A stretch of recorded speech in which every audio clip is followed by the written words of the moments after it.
தினம் ஒரு தியானம். கொந்தளிப்பை அமர்த்துகிறார், அதன் அலைகள் அடங்குகின்றது.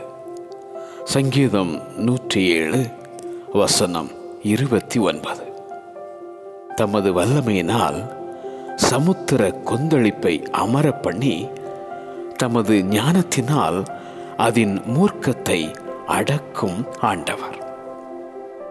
ஐயரே, மடிந்து போகிறோம் என மன்றாடின அந்த சீஷர்களுக்காக காற்றையும் ஜலத்தின் கொந்தளிப்பையும் அதட்டி அமைதல் உண்டாக்கின ஆண்டவர் இயேசு.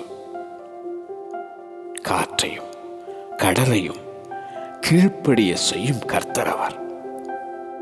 சமுத்திர அலைகளின் மேல் நடக்கிறவரும் அவரே.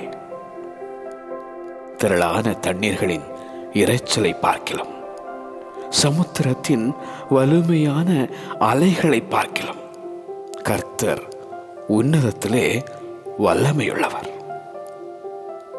காற்றையும் கடலையும் பார்த்து நீ கலங்கி போனாயோ? கொந்தளிப்பை கண்டு குறுகியும் போனாயோ? அலைகளை அடங்கி போக செய்யும் ஆண்டவர் உன் வாழ்வினில் அமைதலை தருவார். அவர் பாதத்தில் நித்தமும் அமர்ந்த